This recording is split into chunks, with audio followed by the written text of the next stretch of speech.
So this is going to be my explanation of what happened on the last trip, and maybe things that went wrong, things that could have changed. I brought all my gear, so I'm going to set it all up. You can see what I brought and we'll have a talk.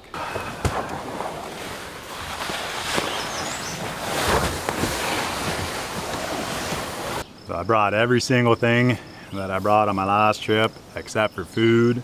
I'm gonna get everything all out, lay it all out. We're gonna take a look, and I'm gonna give you an explanation, and then I'm gonna jump on the river and do a paddle today back down to Shawi. So yeah, it's a great day. That was about a kilometer, maybe a little less than a kilometer, but it was all downhill, so that was fantastic. So let's get started.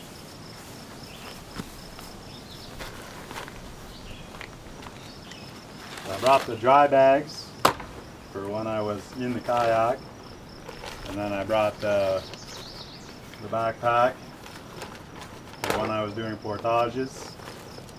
I did not take a chair on my trip. I loved it, but I brought that just for relaxing today.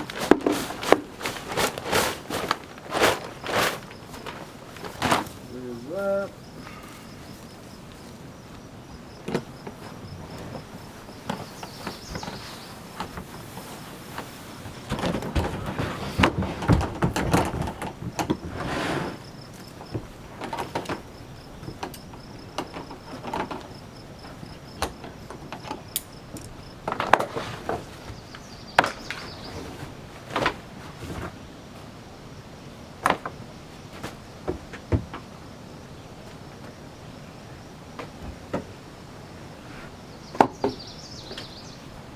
I'm going to run over the gear first. You can kind of get an idea of how much weight I was carrying.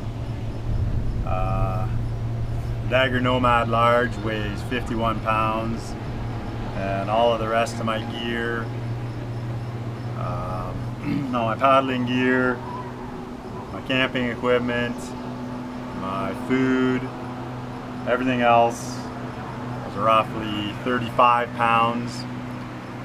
You also have to take into consideration that it rained 4 or 5 times, just enough to get me wet. So all my paddling gear was wet. Obviously it was wet from kayaking too, but the Dagger Nomad had a dry top, the skirt, had a beanie, had my life vests. Once that gets wet, that weighs a good chunk of change. I made this. I ordered this offline, I don't know, three years ago for a backpack, and it was the wrong one. It was going to cost me money to ship it back, and so I didn't.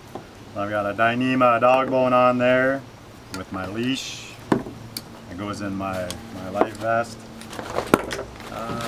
Got my helmet, my brain bucket. This carries a lot of sentimental value. I made this, handmade that. Had some buddies help. Buddy put in the rivets for me, and another guy, good friend, helped me get it out of the mold, smashing it with a hammer, but that was pretty crazy. So she's solid.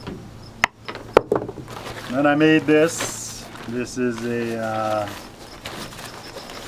Dyneema bag. So this sat on my lap with the camera and everything. Well, with the camera.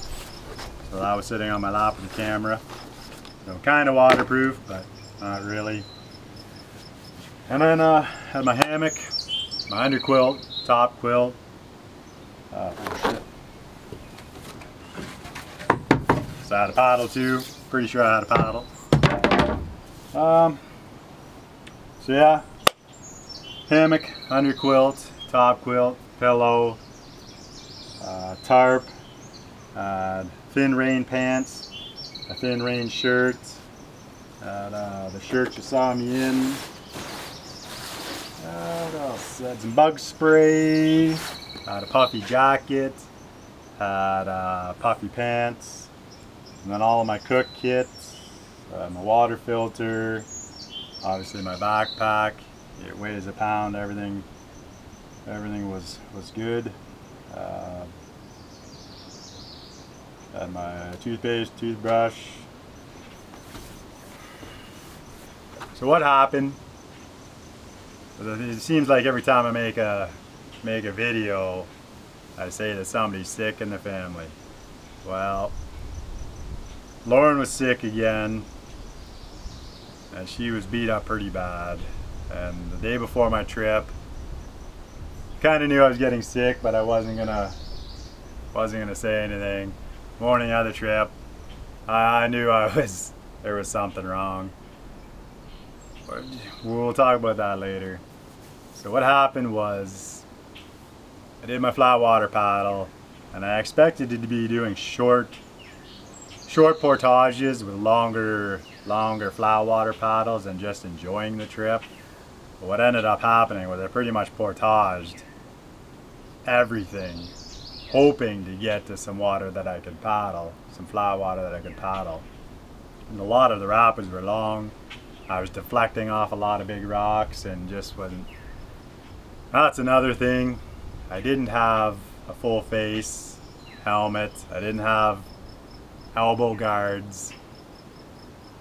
I was wearing my hiking shoes, and I know that getting in and out of my kayak, I kind of get snagged, which isn't a big deal to get out of the boat. I know my shoes just gonna slip off, but so I figure it was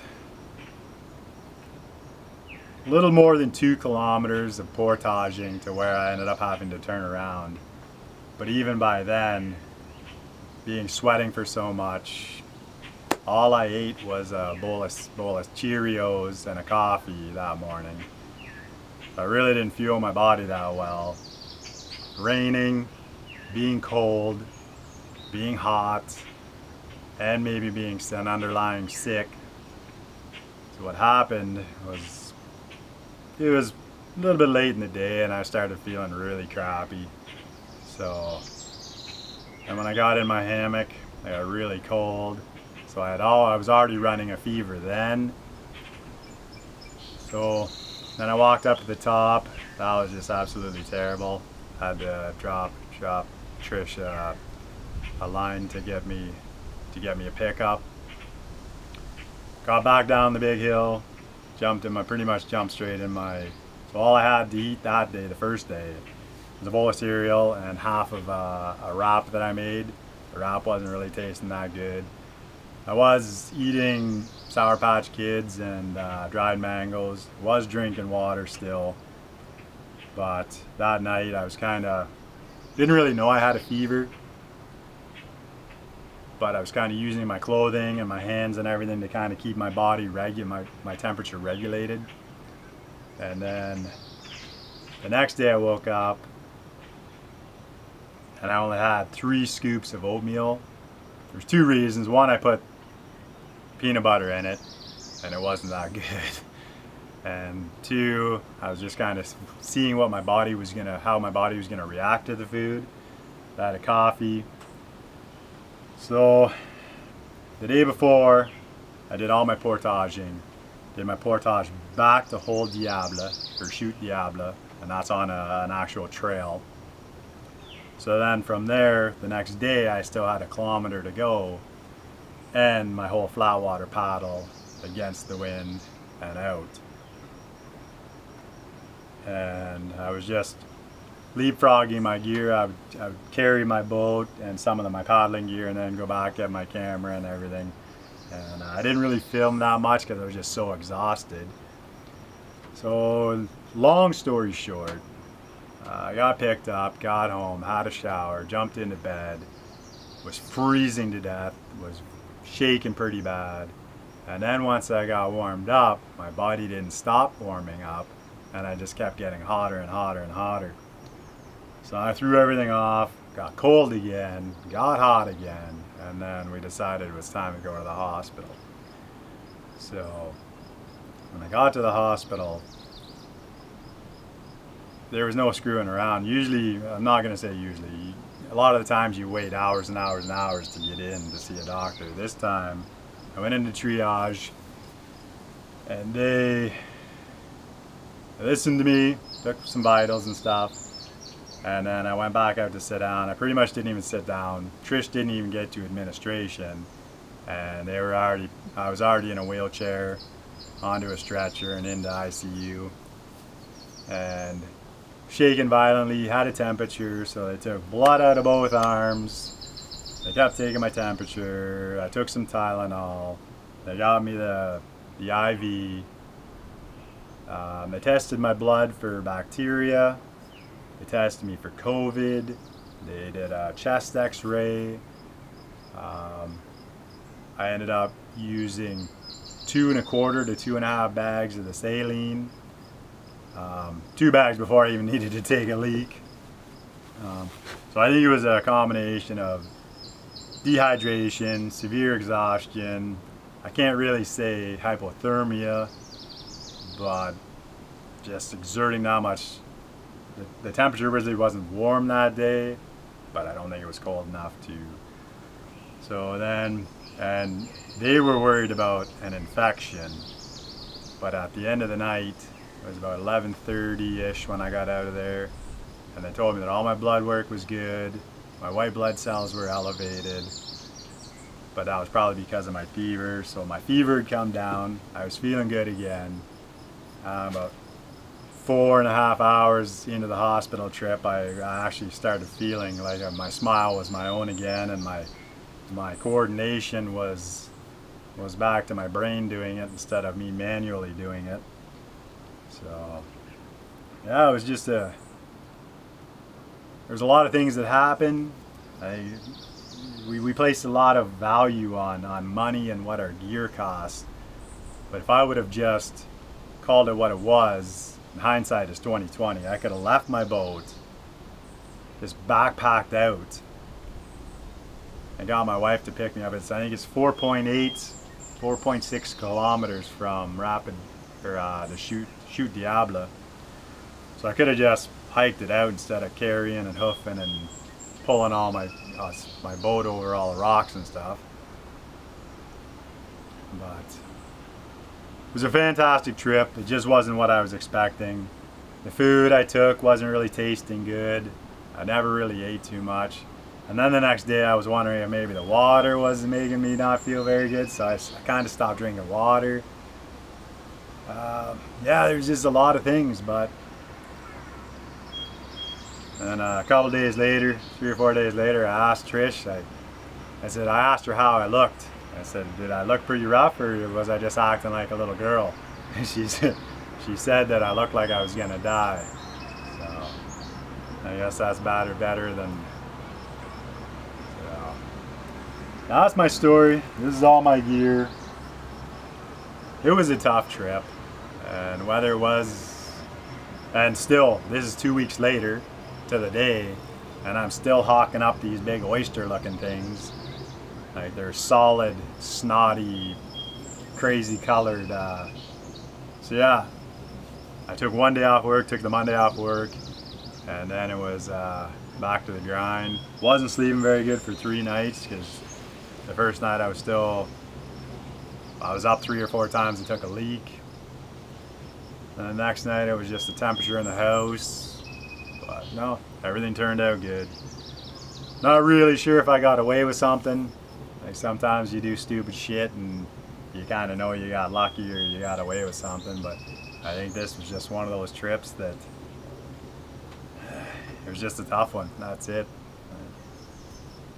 So, it had nothing to do with gear. It had nothing to do with how light I went. I went as light as I pretty much could.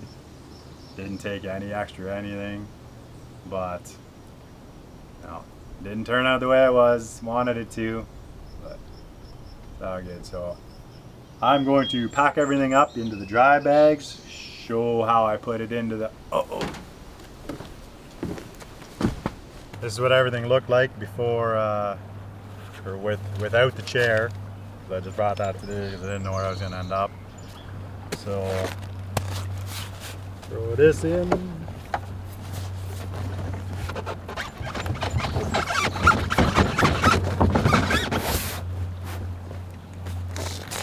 Throw this in.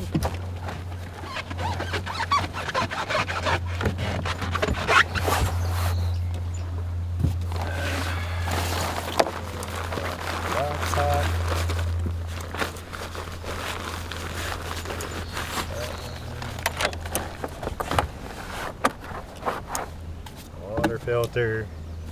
My tripod went in.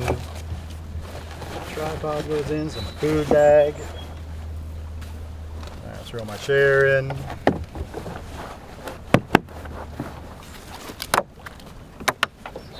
I didn't mention how bad the bugs were. I was using 30% DEET, and it says 8 hours some protection.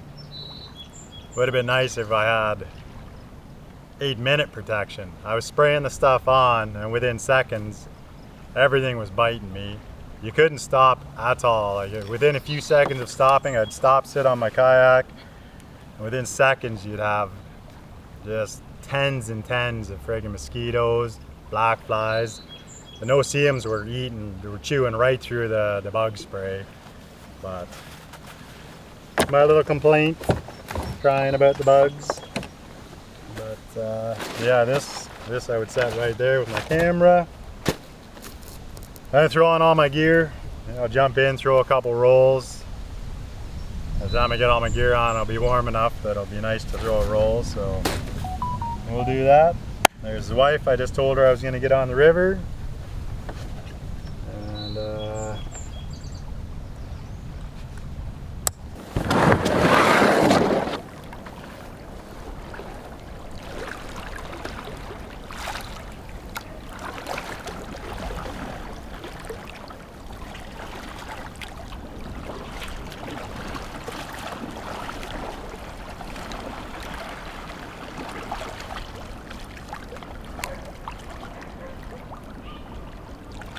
oh, I hear some people coming. Oh, I hear some people coming.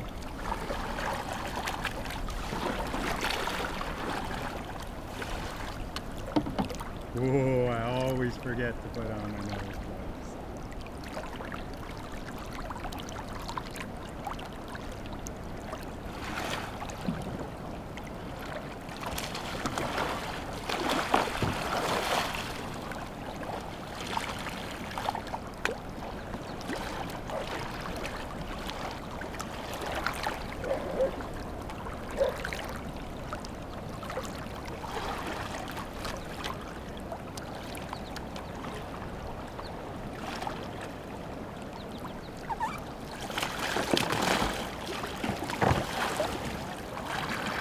Girls aren't here yet, so I'm going to eat my ham sandwich.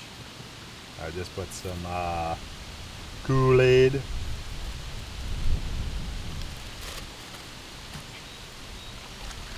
Kool-Aid in my bottle.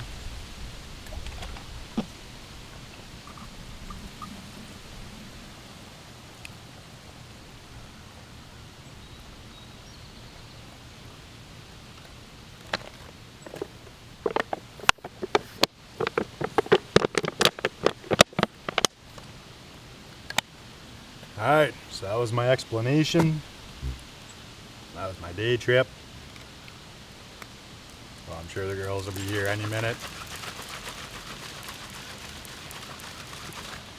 If you like it, don't forget to subscribe, hit the bell, leave comments, and I appreciate it. I will see you on the next one.